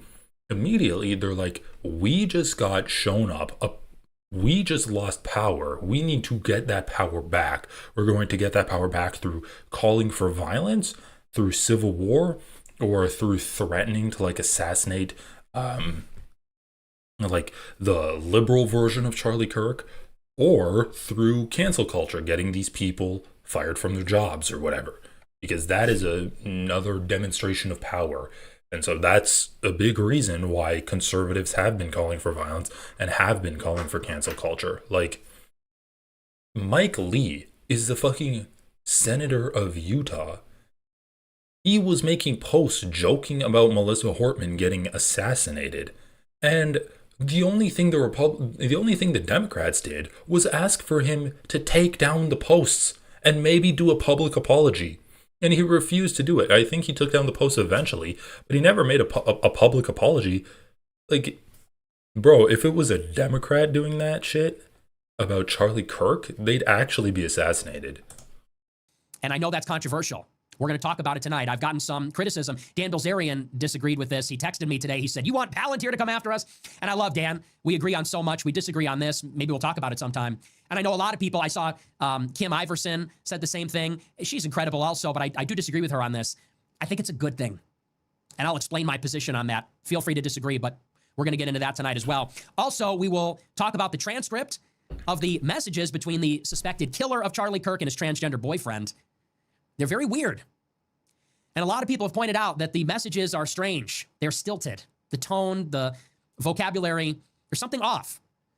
The prosecutors, or I actually don't know which official released them, but we've gotten some more information about the actual suspected killer. As I said, we got the full transcript of the final conversation he had over social media with his boyfriend. Okay, Jesus Christ. For Charlie Kirk's death. And last night, I laid out the case. I laid out the case in rigorous detail for the official narrative from the FBI that it was Tyler Robinson, this 22-year-old leftist with a transgender boyfriend. And I pointed out the strengths and the weaknesses or discrepancies in that narrative. I also laid out the circumstantial evidence surrounding this argument that Israel played some role. And I laid out rigorously the strengths and weaknesses of that case too, to the extent that there are strengths. I laid out the possible motivation, the timeline, Charlie Kirk's drift. And it confused a lot of people, I could tell. I saw in the replies to some of the clips, people said, Nick said he doesn't believe it's Israel, but then he made a case as though he believed it was. And I said last night, we don't really have the information we need. We have an official narrative from the FBI, but we can't trust the FBI. I don't trust the FBI. So we can't take that for granted. What's more, there's discrepancies in the official narrative. We need to get those ironed out. There have been some tall claims made about Charlie Kirk and his state of mind concerning the Israel issue at the time of his death. These claims have not been fully substantiated by evidence. Okay, now, he's just fence-sitting. So definitely leaving the door open, but also like allowing himself some plausible deniability. Okay, so we can be done with Nick Fuentes, regardless of whether he actually comes out and says that Israel was behind Charlie Kirk's death. His audience believes that it is true. Oh, okay, I gotta check this. I have a lot of Discord messages. Oh, yeah. Oh, yeah, sure. You want to call real quick? We could probably do, like, some audio stuff. Okay. Yeah, I'm just kind of going through. I do want to go over the timeline and the text messages because it's crazy. It is weird. It is weird text messages. That being said, I don't necessarily think that they're incorrect or like, I don't know, fake or anything like that.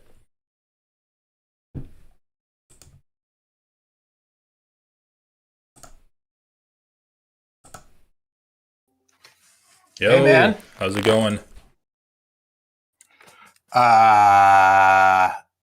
Fucking going insane. Everything is just. I mean, honestly, probably you were going to say the same, but it's just like the nightmare scenario that I've known was very, very conceivable. That I was hoping would not occur, but that just I I could see coming down the pike really before Trump got elected. Like I kind of thought, like, if Trump gets elected, some shit could go down, and that would really suck. And fingers crossed, but it just looks like that shit is happening before our very eyes, and it's insane. it's Yeah. insane. And I feel like it feels like the ground is crumbling beneath you, and like there's a lot of people who I kind of who I think did not realize the gravity of this situation. The people whose faces are being eaten by leopards right now. To a certain extent, like Ethan Klein, Destiny, Dan Saltman, like these motherfuckers who have been trying to orchestrate, principally Hassan's removal from. Yeah. I mean, this is the end conclusion of the rhetoric for the past year. Let's get Hassan banned. Let's get him accused of being a terrorist. And I'm looking at a tweet from Donald Trump. When was this posted? This was posted 4 hours ago. And the tweet is, I am pleased to inform our many USA patriots that I am designating Antifa, a sick, dangerous, radical left disaster, as a major terrorist organization. I'll also be strongly recommending that those funding Antifa be thoroughly investigated in accordance with the highest legal standards and practices. Thank you for your attention to this matter. So, like, Jesus Christ, I did not see that. It's just so fucked up, man. Like, Hassan has gotten detained before because of his political statements when he was flying back into the country. This is, I mean, why? This is the logical conclusion of what Ethan Klein has been advocating for. And this past week, I've been going through like the Reddit, and the Reddit for Ethan Klein's podcast is all like, this is interesting. Elon Musk picked up a tweet that I made, and it's about how Hassan advocates for violence against Republicans. Oh, wow, this could be big. It's like they're oblivious, man. Yeah, and well, they're also trying to cover their ass, it's it's hard. I mean, but they are to a certain extent oblivious. It's kind of difficult to tell like fully like how much understanding they have of like the shit that they just kind of stepped in, or and how they're just trying to like save face and distance themselves from it. What did they think was going to fucking happen? I mean, it's just like, especially at like this time, it would be one thing. I mean, it would still be fucking horrible if they were waging a campaign like this. Let's say in the event that that Kamala Harris had won, but like at a time when the Trump administration is in power and they know full well that how censorious he has always been, like, just I don't know how they could have been blind to the fact that if they started those dominoes to if they pushed those dominoes and they started falling, that eventually they'd knock them down too. Yeah. And it's just so fucked. But I do have to ask you real quick, are you aware of the article in the Atlantic that, do you know what I'm talking about right off the bat when I say that? I don't know. No, I don't know off the top of my head. What are you talking about? So I'm going to give you a link to a Reddit post.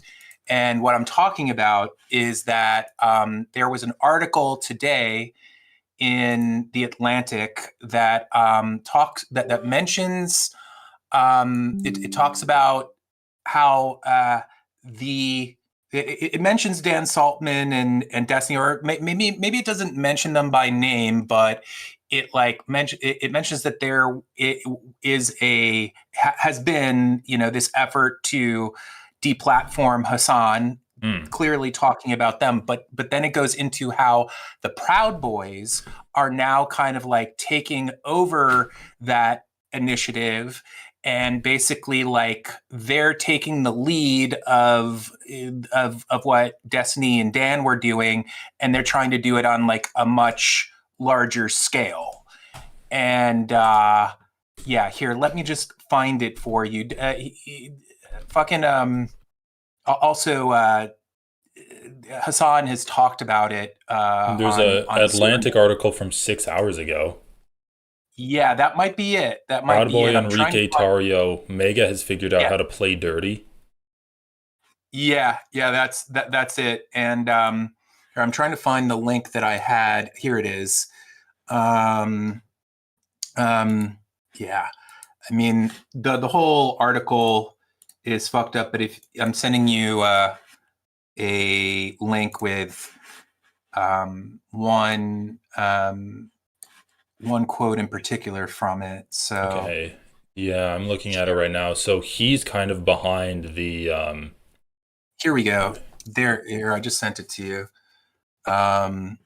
There's like a paragraph in particular that really kind of spells out the kind of like one of the craziest things about. Right, let's see it. Just so I didn't know that the Proud Boys were behind the kind of the Charlie Kirk list, where they're compiling leftists and liberals to get them fired. Tario told me that he and other Proud Boys have teamed up in a group chat with other right-wingers who all want to get Piker kicked off Twitch by running a bigger and more sustained version of their other active mass firing campaigns. They've been circulating Piker's past controversial statements to companies that advertise on Twitch in an attempt to pressure the streaming platform, he told me. I mean, yeah. And this has happened before, where Ethan Klein has not to blame Ethan Klein for everything about this, but Ethan Klein brings up like issues with Hassan that he says are issues. And then do you remember when like Richie Torres sent a letter to Twitch and he's like, oh yeah, we should get this guy, Hassan guy banned, and it was just quoting Ethan Klein clips. Yep, and like the ADL and Stop Anti-Semitism were part of that. I mean, a lot of people probably know that the ADL is in a lot of ways bad news, but Stop Anti-Semitism is also just it's run by this totally racist woman. She literally called Ilhan Omar the female version of the N-word. Like, yeah. And I mean, he has been like, partners with those people, and he has called it I think it was Frogan said something to the effect of what I just said, characterize it as him partnering with them. And he called her anti-Semitic for that, because like, oh, isn't it anti-Semitic that like you're saying that I collaborated with these other Jews, and he is like, there is footage of him saying like, yeah, I take credit for that, knowing that it was the ADL and Stop Anti-Semitism that kind of that was kind of who pushed the whole I mean, this goes back to that Twitch panel that Brogan and Denims and the Arabs podcast did. You know what I'm talking about with the hummus thing? Yeah. And anyway, he's so culpable, and really the connection here that you're talking about is just like these are effectively the partners that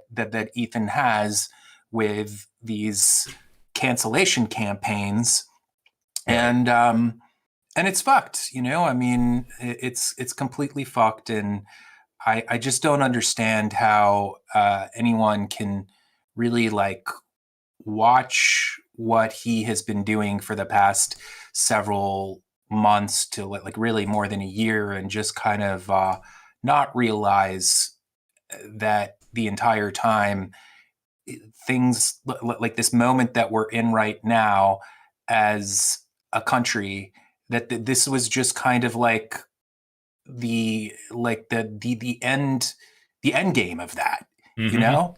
Yeah.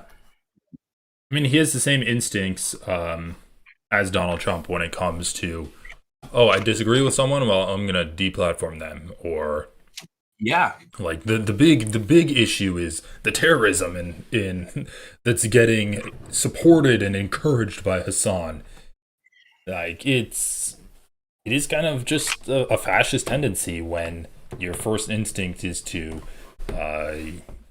not really like disagree with the person, but malign them, smear them, threaten to essentially throw them in jail, which is what we are getting. I mean, people have been put in jail before under this administration because of their political speech. So, dude, did you know? I just saw this a few moments ago, but this is so fucked up. Mahmoud Khalil is apparently going to. They're saying that they're going to deport him to either Syria or I forget what the other country was, like Algeria, maybe. They say that he was not honest about in his questioning, so that's occurring. And that's something that can be done to anyone that wasn't born in America, that's now an American citizen. That can be done to Hassan, even though he was, I believe, an anchor baby. I'm sure that they can still like try to pressure him and do something along the lines of, oh, he's supporting terrorism, he's supporting communism, to get him, kicked out or at least detained and shut down. Ethan said you probably saw this, but like in the last, since right after the Charlie Kirk's assassination, he said among many things that Hassan was the number one or like the most dangerous purveyor of violent rhetoric online, like something like that. Like he used language that was not like even just making the accusation that he was literally saying he was the worst in terms of like a political like perpetuating political violence, something like that. I have it around. Sorry, I can't remember exactly the phrasing, but it's just like it's like if you believe that, then you are insane. And if you're deliberately lying about it, then you're just the most dishonest fucking asshole. It's like either option is so terrible. And I am just like, it's so fucking crazy, man. Because I mean, I don't know. Like, I mean, we've talked about it before, but it's just before his I'm sorry to like make all this come back to Ethan so much, but it's just like before October 7th and whatnot, maybe deep down inside he was not like he had tons of like shit, and was not perfect, but he just always had this friendly, affable, like just kind of like overall not pretty full of hatred. Yeah, not full of hatred and like just I mean, he felt like jolly, like a fun guy to be around. Yeah. And that's why people enjoyed him so much.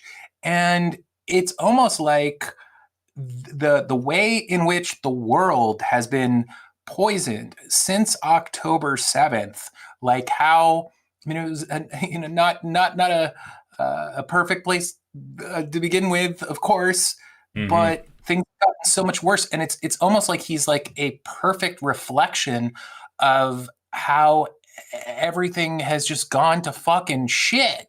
You know? Yeah, I'm sorry. Like, a good way of I thinking don't want. about it. Yeah. Anyway. Yeah. But so I have not watched much of you. You were watching some Nick Fuentes thing. Like, Yeah. what was he talking about? Like Charlie Kirk and stuff. He was talking about Charlie Kirk, and I never watched Nick Fuentes, but the reason I watched him is because there were some clips or like claims of quotes circulating around the internet where it's like, oh, Nick Fuentes is saying that people should lay down their arms, so he probably thinks that someone in his fan base did it. And I couldn't find the clip anywhere, so I just went to his Rumble page. I didn't even know that he was not on YouTube at all, but he was just saying that, like, I don't know, man. Like, Nick Fuentes is mind numbing. He just is proselytizing to people. He has the same cadence, the same topics as a preacher. Like, these conservatives, at least with Nick Fuentes, he's not saying shit. So it's just like impossible to decipher a message from what he's saying. But I honestly found the comment section to be more illuminating than what he actually had to say. And the entire comment section is just an anti-Semitic hellhole. It's just the Jews killed Charlie Kirk. The Jews did 9/11. The Jews control the government right now. So I think that's a pretty good indicator of the type of content that he's pumping out there. And then you don't have to look any further than like Candace Owens or Tucker Carlson or Megyn Kelly, like that whole vein of conservative commentator that are like, oh yeah, like I don't like Israel. I like Israel, but I don't like Netanyahu forcing Israel upon people. It's just interesting because everyone's using this to their own ends. And so you have kind of like the mainstream Republicans accusing the Democrats. And then you have more of like the fringe Nazi type of Republicans blaming the Jews and blaming Israel and Netanyahu for Charlie Kirk's assassination. Like everyone's using it to their own ends, except like the fucking institutional Democrats that are just like, oh, like it's bad, but we can't do anything about gun control, and it's not the time to go against gun control right now. Yeah, and then they're also like sucking off Charlie Kirk, basically. Oh my like God. his Ezra Klein. memory. Did you see that shit? Yeah, that was pathetic. Really just also Ezra Klein, just for people that haven't seen it, Ezra Klein said that Charlie Kirk did politics the right way. He went around and he fought like hell for the ideas he believed in, and he used open dialogue and debate to platform those ideas and change people's minds. He did politics the right way. Oh my God. Anyway, what were you saying? That was just I mean that what you just read, the Ezra Klein thing, it feels like fucking like Samuel L. Jackson from Django Unchained or something. Like you know, just like bending the knee to and like it's horrible. It's hard to believe, like maybe Ezra Klein genuinely believes what he was saying, but I don't know. I mean, like Ezra Klein, even though that he has some like really horrible ideas, I don't think he's a fucking idiot. So when I read that, I felt like it was very cynical. Like I felt like he has blind spots. I think he is kind of dumb when it comes to some things. Yeah, I'm just saying that I don't know. I personally thought that he was like writing something that he did not believe in order to just possibly kind of but who the fuck knows. But what I was going to say is oh man, I'm trying to remember what it was. What What did I mention that kind of prompted you to bring up Ezra Klein? I was talking about how like the Democrats were not taking advantage of it, other than like genuflecting to Charlie Kirk, and Yeah. I guess the left is like, let's do gun control, and the Republicans are like, let's throw every leftist public speaker or everyone who has a TikTok into prison.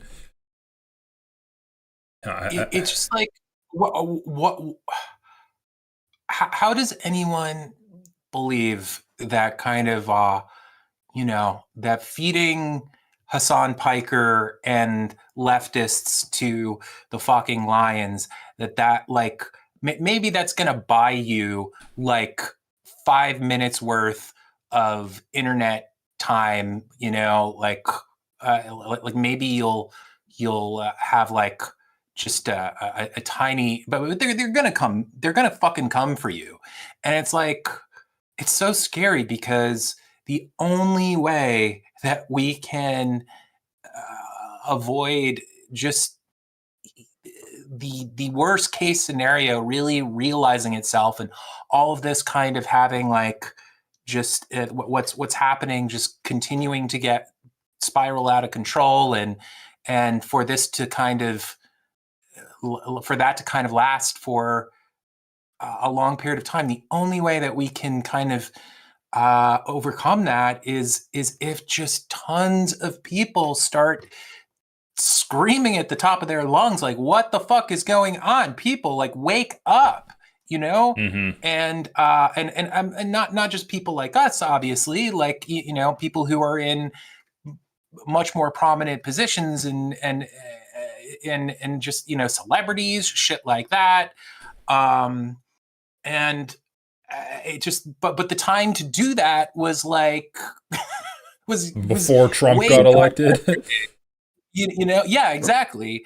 And so it's just like when I grew up in New York City, Mhm. and there was like, in like the 90s, there were all these articles about how they sort of like realized that that in the case of a lot of crimes that were occurring, that if people were witnessing crimes occurring right outside their window, they were kind of like almost like more likely to do nothing, to like not call the Interesting. cops. And like I forget exactly like kind of the like but that was like the overall gist of it. And I remember talking about that. I mean, it was like just it was something that a lot of New Yorkers heard about, and that I had a lot of conversations with my friends about. And we would always kind of be like, that's so fucking weird and crazy that people could just like, they get kind of like paralyzed, like a deer in headlights or something. Yeah. And, and they also, they worry for themselves. And it just feels like the entire world is like that right now. They're watching these horrible crimes occur right outside their window, and the majority of them are either too scared or just like too desensitized, too indifferent to like what's happening to the people that they're seeing being brutalized. And it's just like, bro, it's gonna come back to it's gonna come get you more than likely as well, unless you're like a fucking billionaire or something, you idiot. So yeah. And that's something that I see like Hassan talking about a lot, and something that I think we are recognizing in America, where you have like just completely authoritarian foreign policy decisions being done, where well, who really cares? Let's just kill the negotiators for Hamas. let's just treat Palestinians as a second class of citizen and have like a list of where everyone lives and monitor everyone's social media policy or everyone's social media usage. And then we're starting to see that happen in America, and we're starting to see more and more people's rights get stripped away in America. And I also think that this is something that a lot of Jewish Zionists kind of underestimated about non-Jewish Zionists, where the non-Jewish Zionists are anti-Semitic as hell. And you're enabling, like, I was talking with my friend about this earlier today, that like what Israel's doing is playing into anti-Semitic conspiracy theories. The fact that they lobby American politicians, the fact that any kind of criticism against Israel, they'll just say is anti-Semitic, right? Netanyahu today, or not today, but like yesterday, the UN came out with a report and they're like, Israel's funding a genocide. And they're like, well, the people that wrote the report are anti-Semitic. That's Israel's official stance on the fucking UN report saying that Israel's committing genocide in Gaza. The authors are anti-Semitic. Yeah. When you continuously like cry anti-Semitism like that, and then when you look at the idea that like, oh, Jews controlling the media and controlling our government, those are anti-Semitic conspiracy theories. But then you look at the reality and it's like, okay, well, the Jews aren't controlling the media, but a pro-Zionist lobby is actually controlling the media, and a pro-Zionist lobby are actually controlling the Democrats and the Republican politicians. That's extremely hard to disentangle the truth from the anti-Semitic conspiracy theories that have existed for centuries about Jews controlling all of this. And so, like, Israel will use anti-Semitism to justify its existence and then also exacerbate that same anti-Semitism. Like, it's just so fucked up. So what you're saying about how, like, people aren't kind of like the bystander effect and people aren't being activated until it's right in front of them.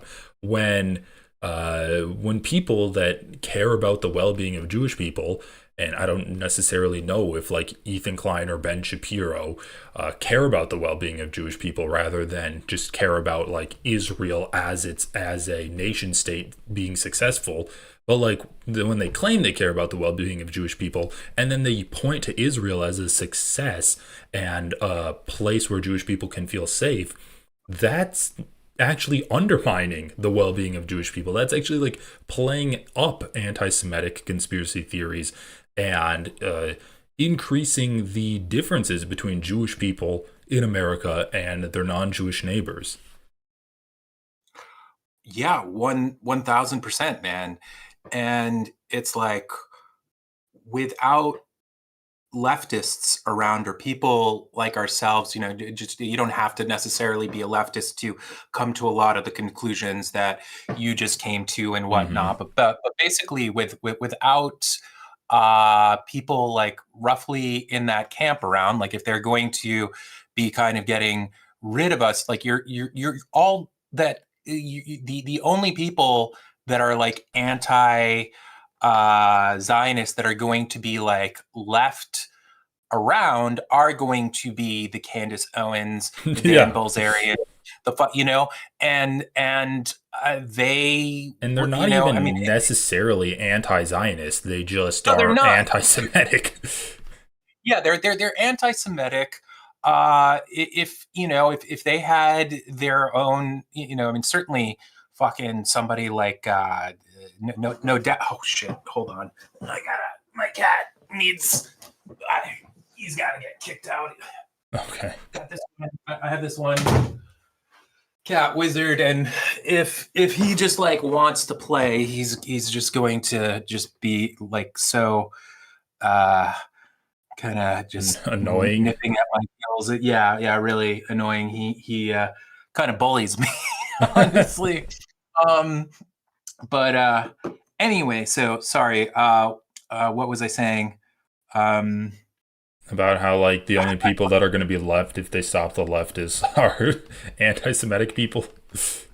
Yeah, and no, I was going to talk about just fucking Nick Fuentes in particular. I mean, there's no doubt that like the vision that someone like he has for America is basically like Israel, but for Christians and Catholics, you know, Yeah, exactly. you know, and white Christians and Catholics at that.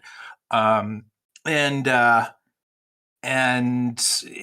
yeah, I mean but that's the whole thing. I'm sure that you know about the fact that there are tons of like alt-right figures and just you know, like for instance Richard Spencer, who have spoken Yeah. about how they, you know, they really admire Israel as like a just more than anything like a what's the word, like An a model ethno-state. Oh of yeah. what they, yeah, of kind of like what they want. And so it's like you're if you get rid of us, it's like just the worst people are going to be left who do not like take into account like who are not there to say like, hey, this is not like it, Jews are not to blame for this. You Mm-hmm. know, it's just this like fucked up apartheid system, and you know, like this is not the Jews are not culpable for this. This is just people who have adopted this like fucked up anti-humanistic system, Yeah. and yeah, and so just uh, I I I hope that this is not the case, but I dread that down the line that Jews are also going to, you know, here in America and maybe abroad in a few years' times, just be kind of subject to more genuine anti-Semitism because of this. And it's like this entire time they've been trying to portray like pro-Palestine voices as like, you know, anti-Semitic. I mean, I'm talking about like people like you and I, Mm-hmm. and it's just like, bro, like It's just it's inevitable. yeah.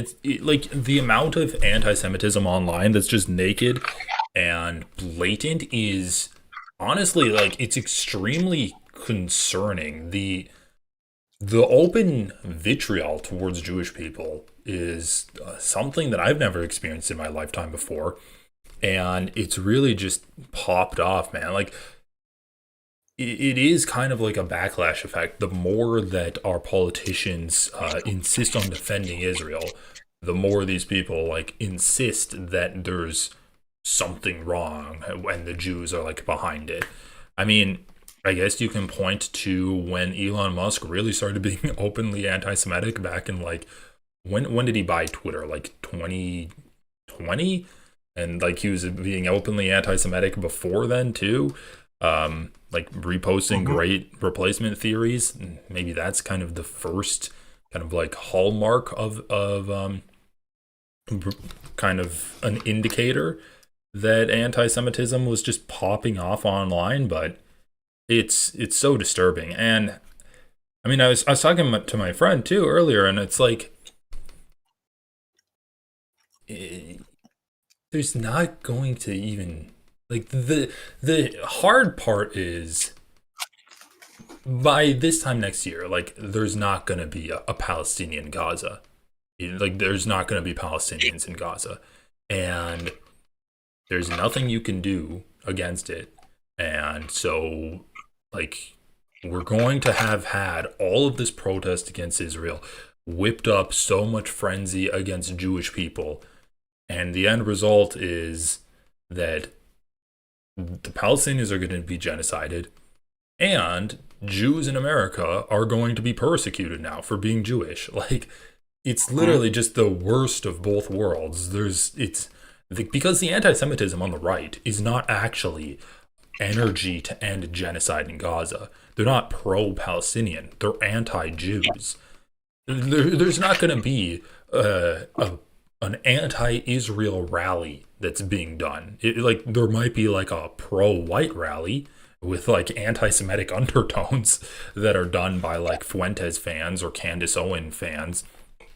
There's not going to be like, let's ban arms sales to Israel, and let's do a rally for that, or let's hunt down President Trump when he's going out to dinner and have a "not in our name" chant while he's eating his steak.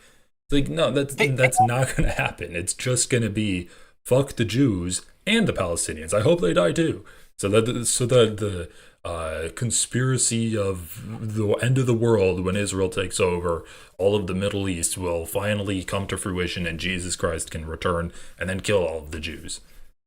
Yeah, I mean, it's like I have seen some fucking idiots portraying folks like Nick Fuentes and Candace Owens as like caring about Palestinians. And are you fucking like insane? It's like they think like of Middle Easterners in general as trash. Like when a lot of people don't realize this at Charlottesville, when they were chanting "Jews will not replace us," a lot of people think that meant that we will not be replaced by Jews, like meaning like Jews will not take our place. And that's not what they meant. They meant that the conspiracy is that the Jews are plotting to have white people replaced with Middle Easterners that they are displacing. Or black people. You know what I'm saying? Yeah, and black people as well. Yes. Yeah. But like, they that like and as you were saying, like these what Israel is doing plays into that delusional fantasy. I mean, yes, on like a small scale, Israel is doing that by like forcing people, like ethnically cleansing the area. I guess like genocide, it's in itself, like killing people just like gets rid of them. But anyway, I mean, like obviously though, even though that like they're doing that on a small scale, they're not like responsible for doing it for I mean, first of all, it needs to be said that like the like white genocide and like the Great Replacement, like all that stuff, it's just like a kind of fundamentally silly like superstitious conspiracy theory to begin with. Yeah, of course. But like, yeah, it's just like what they're doing is just putting all of those delusions that these like fucking hate mongers have on steroids. I actually had a video on my channel, which I really wish was up, which is one of the best things that I've ever done. But it was called Lauren Southern and Christchurch, right? And it talks about her. I mean, it really, more than anything, it goes into the Great Replacement a great deal, and just so much of what is going on right now, I kind of predicted as a worst case scenario for. Yeah. And in the fucking video, like I'm going to be, well, hopefully I'm going to be reposting it. Like I it got taken down because this sucks. This sucks so bad. Literally, okay. There was I'm talking about the Christchurch shooting in it, obviously. Mm-hmm. And I don't need to tell you what that was, right? It's Yeah. a mass shooting that took place in New Zealand that was motivated by the Great Replacement, and the shooter televised, or not televised, but like streamed his what he did. And I included literally 1 fucking second of footage from that live broadcast, but it was not any violence, and it was actually footage that the reason why I didn't have a problem using it, because it was literally from a Australian news broadcast. Oh yeah. And it was footage of like basically like before he did what he did, he was sitting in his car and talking to the camera. And so he's in the footage, that 1 second that I used, I think I there was no audio, and like basically like I think that like I had even what do you call it, like put like a blur on his face for the majority of it, but because of the fact that like for 1 second I fucked up and you could see his face for like a little bit, the entire video got taken down. Weird. And yeah, because you're not allowed to, I mean, I understand like you're not allowed to it's like I did not know that that was against terms of service, but it makes sense that you would not want to rebroadcast footage from a stream shooting or something like that. But Right. again, it sucked that it got taken down. But my point is that like I have going to repost it at some point, but there's all this stuff that happened afterward that I wanted to kind of like talk about, kind of like give an update on that situation, because there's just a lot that happened with Lauren Southern that frankly was extremely interesting. And also I have very like a lot of thoughts about how Destiny collaborated with her after. I mean, I don't know how much you know about that. I mean, I'm talking about Lauren Southern here. Yeah. Anyway, heard some stuff about it. Yeah, but anyway, sorry. I feel like I'm kind of rambling at this point, but I guess I just I really talked a lot about the not just the Great Replacement, but just how a lot of people just did not realize how there were just a lot of right-wing forces in Europe who were really gaining a lot of ground in terms of realizing like a project that, you know, that just like basically what Trump is doing right now with immigration, that is that exact that they wanted to enact. And it's wild to me to see this occurring here now, because just when I made that video, this was 2021, I thought that it was far more likely that something like that was going to occur, if it ever occurred in the United States, that it would occur first in Europe. And like in countries like France, because just there was just a lot of activity with neo-Nazi groups or neo-Nazi adjacent groups that were, you know, trying to make that happen. And anyway, the point is just that, like, I guess the reason why I took that huge digression to get back to what we were talking about, people like Nick Fuentes and Candace Owens, to a great degree, they want like a world that somewhat resembles Israel, like in their own way, you know. And if Nick Fuentes got his way, Candace Owens would have no part of it. But still, it doesn't matter, you know. Yeah, she's got to thread that needle. Yeah. And just I hope that we can find a way to kind of overcome all this shit.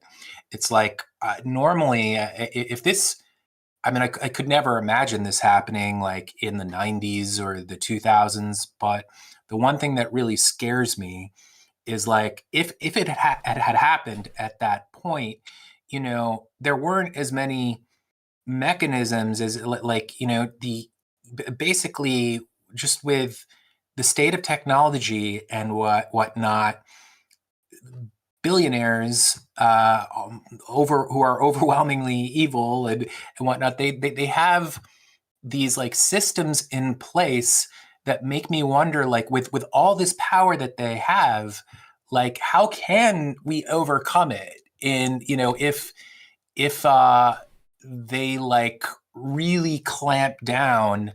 Do you understand what I'm saying? Yeah. Like, I'm sorry, I don't want to be like blackpilling and like, you know, totally like glass half empty kind of shit. But you know, I still think we need to fight against it. And I'm not saying that there's no way to overcome this stuff, but I just do wonder like how we'd be able to overcome, especially in a world where you know, now they're basically getting rid of truth tellers. It's like how do you even like get people to get on the right page if there's nobody out there who can tell people what is really going on? And not only that, if there aren't other people out there who are giving everyone enough correct information for people to just you know, figure shit out. Like I don't know how we're going to deal with all this. Am I being like too like blackpilling and like, you know, or just you know, sometimes I like wonder if I'm like kind of just kind of being too like I do not want to be like defeatist by any means, but it just seems so overwhelming. And like how are we going to deal with this? You know what I'm saying? I know what you're saying. I don't have an answer for you. I think that a big turning point for good or for bad will be in the midterms. Like, how well do the Democrats do? And then if they do well and they take back control of Congress, what do they do?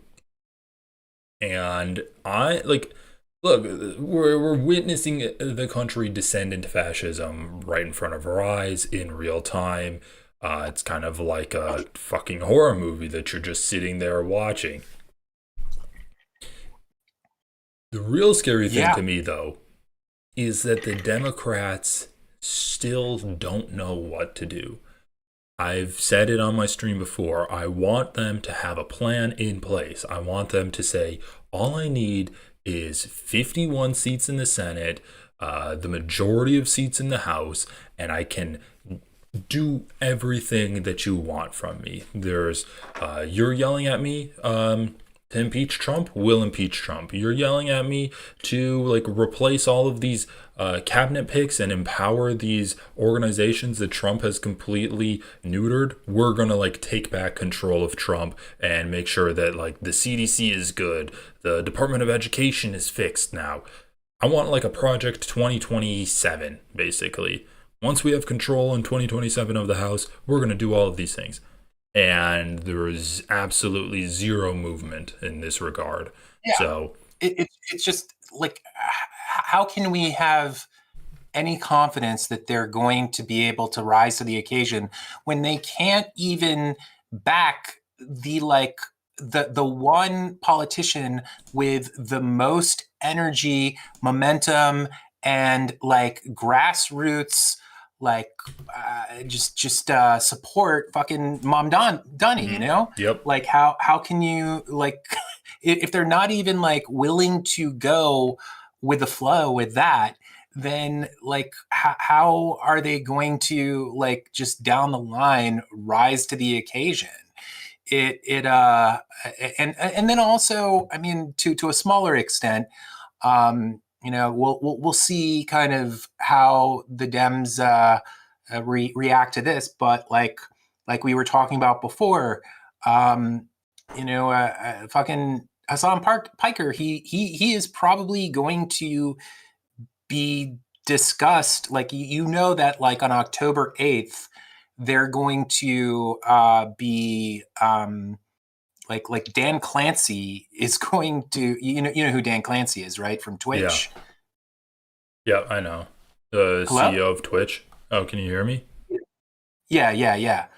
I mean, do you know about this? Like he and other CEOs, like the CEO from Discord and maybe like TikTok as well, they're all being called in to testify about, you know, just generally the prevalence of supposed like political hate speech or whatever the fuck on their platforms. And so, you know, they're going to be talking specifically about Hassan Piker. And I'm just kind of like, you know, interested to see, are the Dems going to just throw Hassan Piker onto the bus? And then, you know, I wouldn't be surprised if they did. But again, like if we start doing that, it's just like anything that is remotely like even fucking like David Pakman's out there. Like David Pakman will probably survive, but in order to survive, he will have to look like basically like Fox News right now. You know what I'm saying? Like down, I'm talking about like years down the line.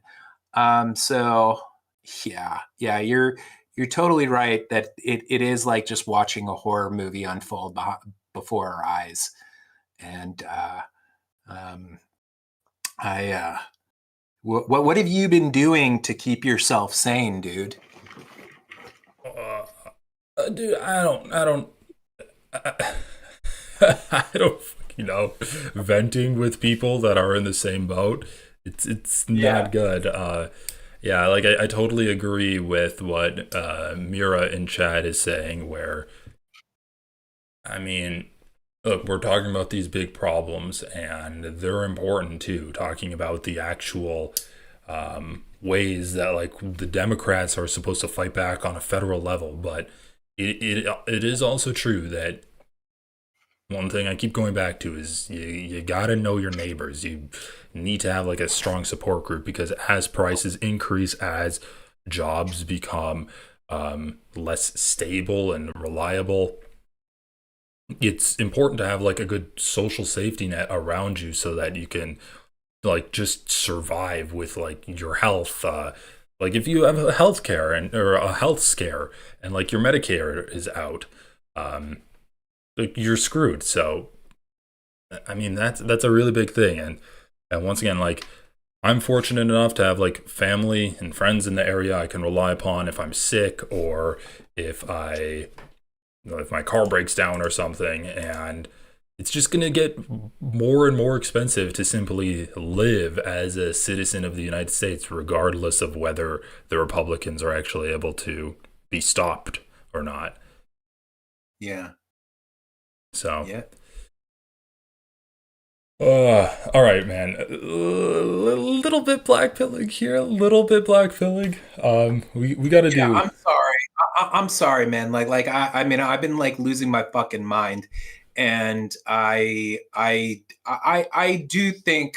I mean, I'll let you kind of. It seems like you want to get back to streaming on your own. I'm honestly gonna call it pretty soon. I think 2 hours is my limit tonight. That's cool. I mean, I do want to say that, yes, I do think that we can kind of pull through, but I don't know, maybe I just like have to vent and kind of like just be real with the fears that I have in my brain, you know? Let's see. Download Tabletop Simulator, and the next time we talk about politics, we can do it while like playing Monopoly or something. Okay. Yeah. I love some Monopoly. And I bet Anthony from Do Not Worry podcast would be down to do that too. Oh man, I'd love to do that, man. Anthony is awesome.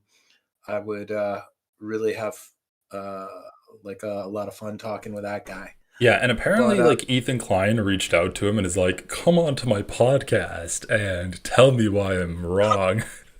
So I bet you have stuff to talk about with him too. Yes. He also, I thought this was really cool. Did you see he posted a tweet that is Anthony did, saying that he is agreeing to go on, but that do you know his conditions? I saw something about that, like he has to retract the lawsuits, I think. Yes, yeah, that was the last one. And I really like that as a condition. I don't think that Ethan is going to do that, but I think that that's like just a really, because I do think that that I don't know how I basically I think that Anthony would totally just destroy Ethan, but I think that Ethan's but both Ethan certainly and his audience are so just like lost in the sauce now that he could get destroyed, and still like afterward Ethan would just either like lie or just be delusional and say that he like destroyed Anthony, and like his fan base would just be of the same mind. You know what I'm saying? So I don't know how much good it would do, but I do think that it would be amazing if it would be worth doing if he dropped his lawsuits, definitely. But anyway. Yeah, well, I mean, he needs content. I mean, his last 3 videos have been about iDubbbz. Like, who cares about that? So anyway, all right, man. Yeah. I'm gonna let you go. I have to take a piss. But yeah, I'll talk to you. To your audience, I'm sorry, guys, if I was like blackpilling. We're gonna make it. We're gonna do it. All right, everybody, get pumped. Yeah, and 2026, dope. I'm gonna end stream now. Thanks everyone for watching. Everyone, thank Vadim. Stay tuned for his video that he's going to be putting out about H3. Hopefully, I didn't break any news there, but I think people know, right? No, he didn't, but it's all good. Like I always want as much sort of like secrecy as but yeah, it's cool. I think people would not be surprised that I was working on it. Okay. I mean, there's only like 5 people watching right now anyway, so okay. All right. Maybe all right. one of them is Ethan. No. All right. All right. Love you, dude. Have a good one. Yeah, have Later. a good one too. And chat, just remember, if Jimmy Kimmel can get canceled for making a joke about Charlie Kirk, you can be too. No. Everyone, let's just enjoy the rest of your night and have sweet dreams. All right, everyone, I'm out of here. Peace.